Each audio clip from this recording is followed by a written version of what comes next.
I'm standing outside room 409 with divorce papers in my trembling hands, and I can't believe how I got here. 6 months ago, if someone had told me I'd be in this hotel hallway preparing to destroy my marriage, I would have laughed. I was James Mitchell, the devoted husband who still brought Emily coffee in bed after 15 years of marriage. But that was before I knew the truth. Emily and I met at 17 in AP history. She was brilliant, ambitious, driven in ways that made my chest tight with pride. I was the steady one who helped her through panic attacks before presentations and celebrated every victory like it was my own. We struggled through our 20s together, ramen dinners while she finished her MBA, my construction job paying bills while she interned for free. Every sacrifice felt worth it because we were building something together. When she landed her first real job at Morrison & Associates, we celebrated with champagne we couldn't afford. "We did it, baby," she whispered that night. "We actually did it." I believed her. God help me, I believed every word. The next 10 years were golden. Emily climbed the corporate ladder while I built my contracting business. We bought the house in Westfield with bay windows she'd dreamed about. We talked about kids, vacations. Growing old on the porch, we'd renovated ourselves. Everything changed 2 years ago when Emily got promoted to senior account director. I was so proud I took her to that expensive steakhouse downtown. "To my brilliant wife," I said, raising my glass. She smiled, but something was different in her eyes. Distant, like she was already somewhere else. The changes came gradually. Longer hours, weekend team-building events, business trips that multiplied every month. Emily had always been career-focused, so I rationalized everything. She was establishing herself, proving her worth. The stress explained why she seemed tired, distracted. It explained why she stopped reaching for me in bed.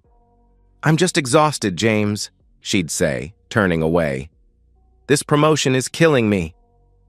So I became the understanding husband. I took on more household responsibilities, gave her space, never complained when she missed dinner or came home too tired to talk. When she changed her phone password, I figured it was work security. When she bought new lingerie but never wore it for me, I assumed she wanted to feel confident at the office. I was living in a fantasy, and Emily was letting me. The business trips became more frequent. Marketing conferences in Chicago, client meetings in Atlanta, a leadership retreat in Miami that lasted 4 days. Each time, Emily would pack that black silk dress, the one that made her look like a movie star, and kiss me goodbye with lips that tasted like lies. "I'll miss you," she'd whisper, and I'd believe her because the alternative was unthinkable. But even the most devoted fool has his breaking point. Mine came on a Tuesday morning in March. Emily was packing for another leadership retreat, this one supposedly in San Diego. She folded that black dress with careful attention, deliberate, secretive, like she was preparing for something important. "How long this time?" I asked. "Just 3 days. Same as always." But it wasn't the same. Something primitive in my brain, some instinct I'd been suppressing, finally overrode my rational mind. I watched her zip that suitcase and felt certainty settle in my chest like ice water. My wife was having an affair. I waited until her car disappeared, then called Peterson Investigations. Frank Peterson answered on the second ring. "James Mitchell," I said. "I need your help." The words felt like acid, but I forced them out. I gave him Emily's details, her schedule, everything about her recent behavior. Frank listened without judgment, explaining his rates and methods. "$3,000 up front," he said. I transferred the money that afternoon using our emergency fund, the account Emily didn't know about. The irony wasn't lost on me. I was using our nest egg to investigate whether our nest was built on lies. That night I made dinner for one and sat staring at Emily's empty chair. For the first time in 15 years, I let myself imagine life without her. The thought should have terrified me. Instead, I felt relief. The next week was psychological torture. Every hour stretched like eternity as I went through normal life while my mind raced with possibilities. I worked construction sites during the day, the familiar routine keeping my hands busy while thoughts spiraled. But at night, alone in our bed, I stared at the ceiling imagining the worst. Frank Peterson called the following Thursday afternoon while I was installing cabinets for Mike. "James, we need to meet." His voice was carefully neutral. "Tonight. Murphy's Pub, 7 o'clock. "You found something." "I found everything," he replied. My hands shook as I packed tools. The drive home was a blur of traffic lights and static, my mind unable to focus on anything except Frank's tone. Professional, final, like a doctor delivering terminal diagnosis. Frank waited in a back booth, a manila envelope thick with evidence sitting between us like a loaded gun. He looked older than I remembered, weathered by years of delivering bad news. "You sure you want to see this?" he asked. "Show me," I replied. The first photograph hit like a physical blow. Emily walking into the Marriott downtown, not San Diego like she'd claimed, but 15 minutes from our house. She wore that black silk dress, hair styled for anniversary dinners. But she wasn't alone. The man beside her was tall, dark-haired, expensive suit that cost more than my monthly mortgage. His hand rested on Emily's back, intimate, possessive, familiar. They looked like a couple. "Thomas Hartwell," Frank said, sliding another photo across. "Vice President at Morrison and Associates, Emily's direct supervisor." The next photos were harder. Emily and Thomas in the hotel bar, leaning close over drinks, walking to elevators together. The final shot through a window, silhouettes embracing in room 409. My vision blurred. Whiskey sat untouched as nausea rolled through me. This was real. The woman I'd loved 20 years was being intimate with her boss while I waited home like a loyal dog. "How long?" My voice sounded foreign. "Based on records, 18 months. Started about 6 months after her promotion." 18 months. A year and a half of lies, fake trips, performance love when she bothered. I thought about nights wondering what was wrong with me, why my wife didn't want me. Turns out she did want someone, just not me. Frank slid another photograph across. Thomas with his arm around a blonde woman and 2 children, maybe 8 and 10. A perfect family photo. "His wife, Ava," Frank said. "Stay-at-home mom. Married 15 years, same as you. Those are their kids, Michael and Sarah." The betrayal's scope hit like a sledgehammer. This wasn't just my marriage. Emily and Thomas had destroyed 2 families, traumatized children who didn't know their world was exploding. Ava Hartwell was somewhere making dinner, helping with homework, unaware her husband lived a double life. "There's more," Frank said, sliding documents across. "Hotel receipts, restaurant charges, jewelry purchases. Your wife's been charging everything to corporate and filing as business expenses. That's fraud." I stared at evidence, struggling to process the deception's magnitude. This wasn't weakness or one-time mistake. This was calculated, methodical betrayal requiring planning, lies, and complete disregard for everyone they hurt. "What do you want to do?" Frank asked.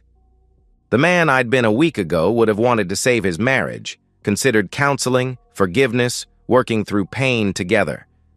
But that man was dead. In his place sat someone harder, colder, more calculating.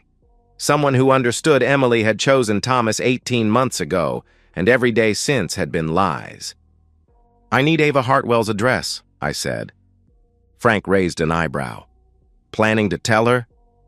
"Planning to work with her. They destroyed 2 families. They should face consequences from both," I replied. Frank nodded, understanding passing between us. He'd seen this transformation before, when betrayed spouses stopped being victims and became strategists. "I'll get everything you need," he said.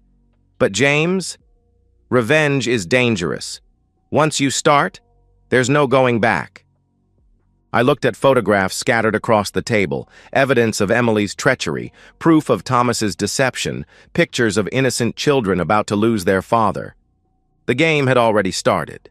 Emily and Thomas had been playing 18 months, winning because I didn't know I was participating. Now the rules were changing. I paid Frank, collected evidence, and drove to our empty house. Emily's coffee mug sat in the sink, lipstick stains like signatures on confession. I looked around our kitchen, pictures on the refrigerator, vacation souvenirs, the life we'd built, and felt only cold determination. Tomorrow, I'd visit Thomas's wife and propose an alliance that would give both cheaters exactly what they deserved. The perfect husband was dead. In his place stood someone more dangerous, a man with nothing left to protect and everything to avenge. Ava Hartwell lived in a colonial mansion in Riverside Estates, where Range Rovers and perfect lawns were mandatory. I sat outside for 20 minutes, watching her move through windows like a ghost haunting her own life. She was cooking dinner, helping kids with homework, playing devoted wife while her husband destroyed their family, just like I'd been doing for 18 months.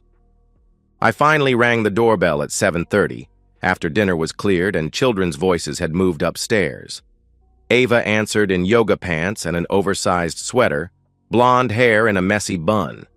She was beautiful in an understated way, naturally elegant. "Can I help you?"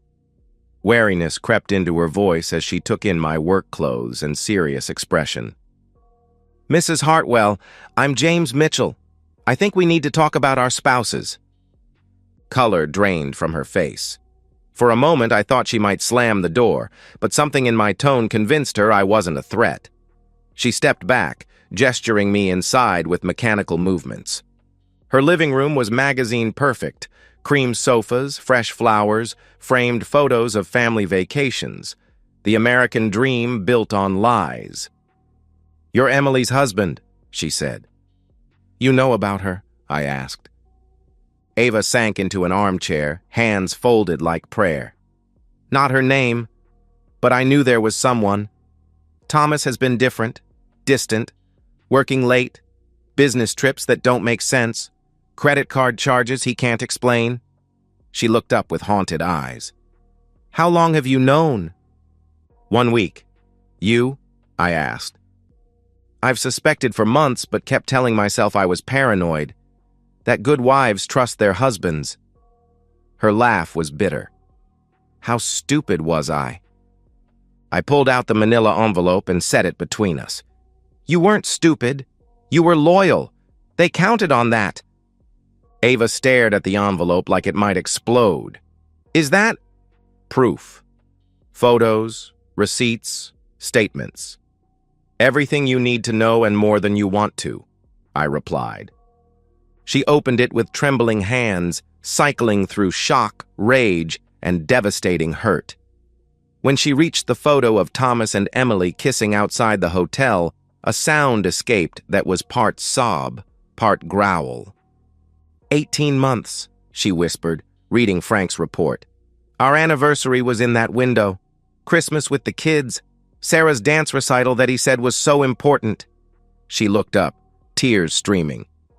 "He was with her when Sarah won first place in the science fair. I called to share the news, and he was probably with your wife." Raw pain in her voice triggered something protective in me. This woman had been betrayed as completely as I had, and she had children to consider. Emily and Thomas hadn't just destroyed marriages, they'd traumatized innocence. "What do you want to do about it?" I asked. Ava wiped her eyes, and when she looked at me again, the vulnerable woman was gone.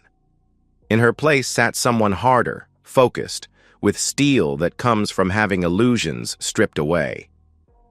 "I want to destroy them," she said simply. "Both of them. Completely." "Good. So do I replied. We planned. Ava had a business degree and a mind like a steel trap.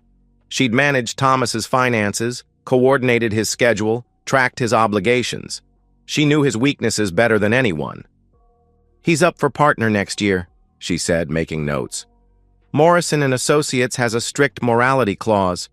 If the board finds out he's having an affair with a subordinate and using company resources, he'll be fired immediately. Emily filed those hotel stays as business expenses, I added. Corporate fraud. HR will investigate. Better than that, Ava said, smile sharp as a blade. I have Thomas's computer passwords. I can access his email, calendar, everything. If we coordinate this right, we can hit them simultaneously from multiple angles. We spent another hour working details. Ava would contact HR and ethics hotlines with evidence. I'd handle legal aspects, filing for divorce and freezing Emily's assets. We'd coordinate with lawyers to maximize financial damage, but the most important part was confrontation itself. They're scheduled at the Marriott tomorrow night, I said, checking Frank's notes. Room 409, same room they've used for months. I want to be there when we tell them, Ava said. I want to see their faces when they realize their fantasy is over. It won't be pretty, I replied. Good. They destroyed my children's family. They humiliated us while we waited home like fools. Pretty is off the table. I studied this woman who'd become my ally in one evening. 3 hours ago, we were strangers. Now we were partners in the mission of our lives. There's something else, Ava said, hesitating for the first time. After tomorrow, after we confront them and file paperwork, I want social consequences too. Thomas has friends, colleagues, people who respect him. Emily probably has the same. What are you suggesting? I asked. Their professional reputations should reflect their personal character. Cheaters, liars, people who steal from companies and destroy families. That's who they really are. Their communities should know. I understood. This wasn't just about divorce and settlements. This was comprehensive destruction matching the betrayal's scale. Scorched earth, I said. Scorched earth, she agreed. We shook hands. 2 wounded people transformed into something dangerous. Partners, allies, instruments of justice our cheating spouses never saw coming. Tomorrow night, in room 409, their perfect fantasy would collide with reality, and we'd be there to watch it burn. The Marriott's hallway stretched before us like a tunnel to Judgment Day. Ava walked beside me, heels clicking against marble with countdown timer rhythm. She looked elegant in navy dress and pearls, the perfect wife delivering perfect revenge. I carried the manila envelope in one hand, divorce papers crackling in my jacket pocket. Frank Peterson had called an hour earlier confirming our targets were in position. Emily and Thomas had checked in at 6:30, ordered room service at 7:15, hadn't left since.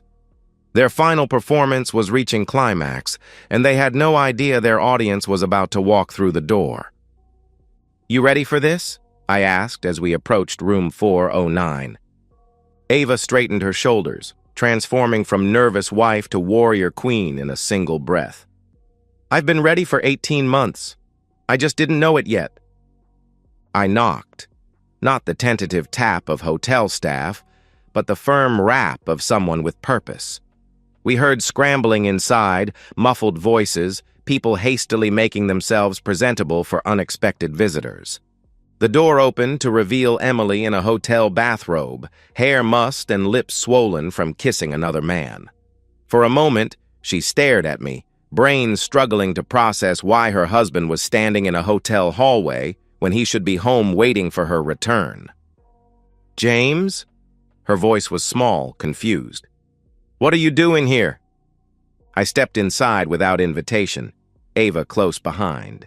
The room told the story we already knew. Champagne glasses on the nightstand, clothes scattered on the floor, bed sheets twisted from betrayal. Thomas sat on the mattress edge in boxer shorts and undershirt, expensive suit crumpled nearby like discarded dignity. Hello, darling, Ava said to her husband, voice honey-sweet with poison underneath. Surprise? Color drained from Thomas's face as he recognized his wife.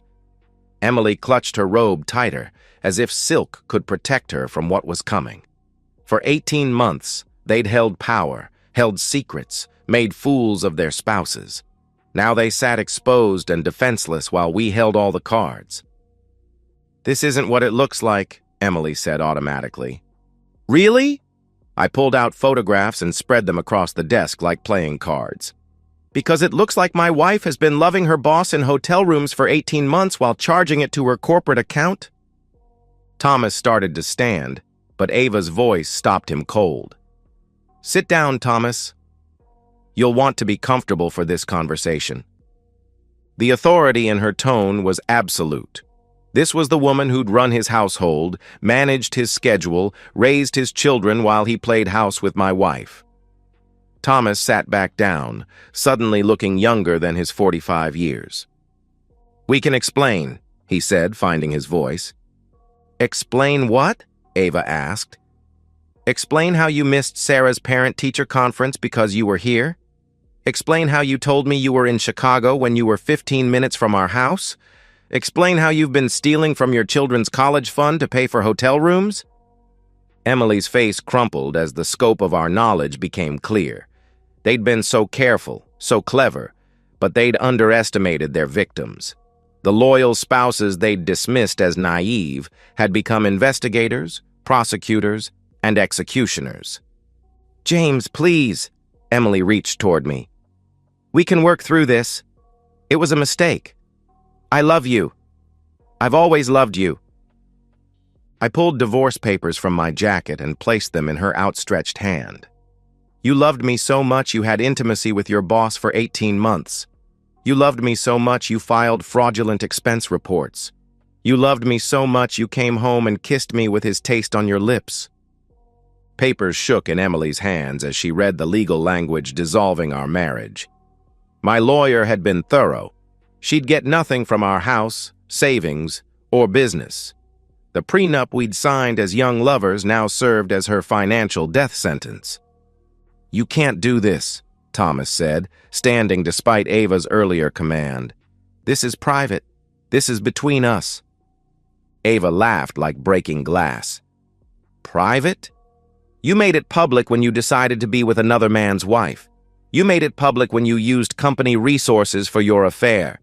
You made it public when you lied to your children about where their father was spending his time." She pulled out her own legal documents. "These are divorce papers too, Thomas. But unlike James, I'm not interested in quick dissolution. I want the house. I want custody of Michael and Sarah. I want half your business equity, half your retirement accounts, and spousal support that reflects the lifestyle you've been funding for your..."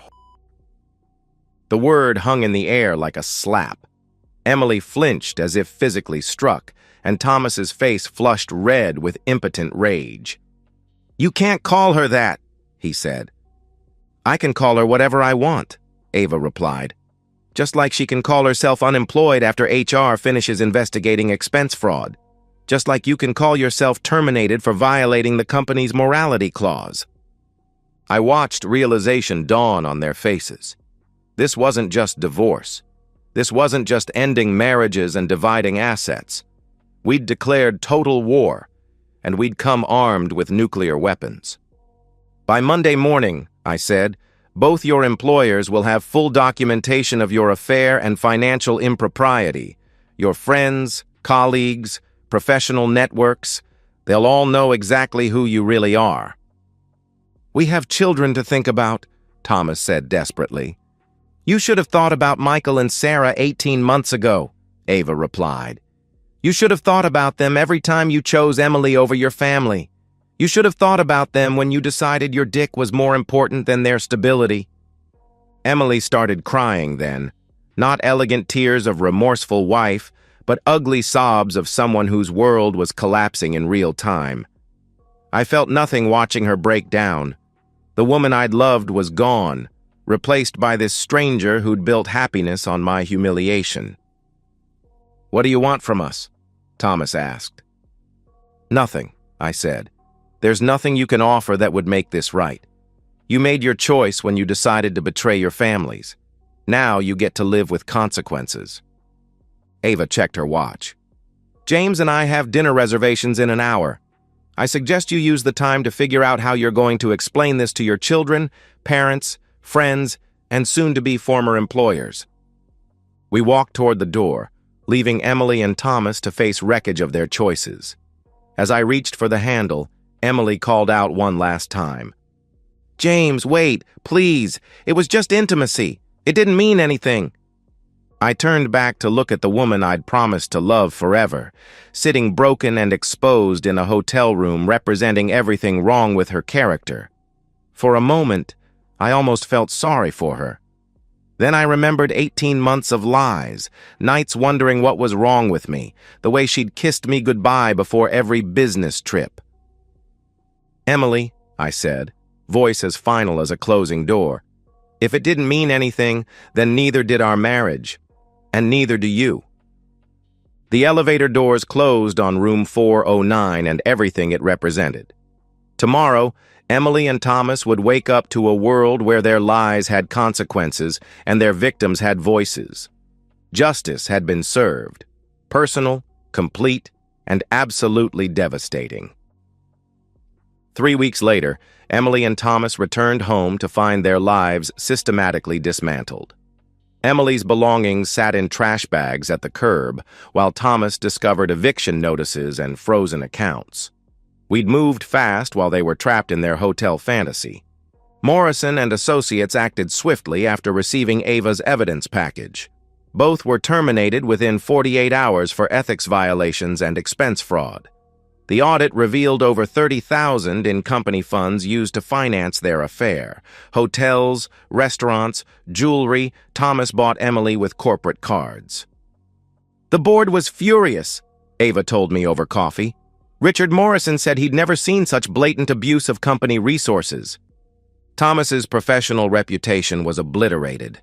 Word spread through their industry like wildfire. Nobody wanted to hire an executive who couldn't be trusted with basic decisions or company money. He'd gone from vice president to unemployable in a week. Ava's personal revenge was the masterpiece. 15 years as the perfect corporate wife had given her extensive connections throughout their social circle. She'd used every relationship to ensure Thomas faced comprehensive consequences. "I called Patricia Whitman yesterday," Ava said, referring to the country club president's wife. "Mentioned my concerns about Thomas's financial irregularities affecting membership dues. Funny how quickly they revoke membership when questions arise." Her divorce strategy was equally ruthless. Thomas would lose the house, primary custody of Michael and Sarah, and face support payments keeping him in poverty for years. The judge had been unsympathetic to someone who'd endangered his family's security for an affair. Emily's situation was equally devastating. Her parents had reluctantly taken her in, but their disappointment was palpable. She'd found work at a suburban firm for half her previous salary, her city career effectively over. "She tried calling again," I told Ava. "Wants to work things out and discuss finances." "What did you tell her?" she asked. "Nothing. My lawyer sent a cease and desist letter. Further contact constitutes harassment." The divorce was final. Emily got nothing. No house, savings, or business claim. Our prenup now served as her financial death sentence. Thomas had it worse. Ava's lawyer argued his affair represented fundamental breach of marriage contract. The court agreed, awarding Ava everything: house, custody, support payments that would follow Thomas for decades. "He's moving back with his parents in Connecticut," Ava reported with satisfaction. "Couldn't afford rent after losing his job." I felt no sympathy. They'd had 18 months to consider consequences, to choose families over selfish desires. Instead, they'd chosen betrayal every time. Frank Peterson stopped by with final updates. Emily was working retail part-time to supplement her reduced income. Thomas had been seen grocery shopping at dawn to avoid former colleagues. "Complete social exile," Frank observed. "Nobody wants to associate with people who can't be trusted." As I walked through my renovated house that night, new paint, furniture, no trace of Emily's presence, I felt something I hadn't experienced in years: genuine peace. Not the naive contentment of marriage, but earned satisfaction of someone who'd fought for justice and won. My phone buzzed with a text from Ava. Thomas called about co-parenting strategies. Told him the best thing he could do for Michael and Sarah was follow the custody agreement and avoid public appearances that might embarrass them further. I smiled and typed back, "Emily sent another letter through her parents." Shredded it without reading. Emily and Thomas had thought they were untouchable. They'd underestimated their victims, dismissed us as too weak or loyal to fight back. They'd learned otherwise. Some betrayals demand comprehensive consequences.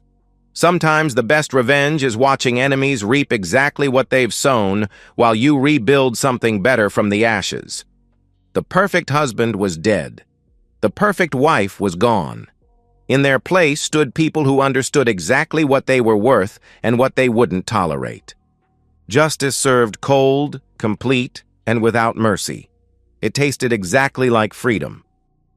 And so, we've reached the end of today's story. Was it what you expected, or did it take a twist you didn't see coming? I'm curious to hear your thoughts. Share them in the comments below, and let's get a conversation going. If this story kept you hooked, make sure to hit that like button. And if you're new here or just haven't subscribed yet, now's the perfect time to join our community. I bring you fresh, captivating stories every day, so click that subscribe button and turn on notifications so you never miss out. Thanks for watching, and I'll see you in the next one.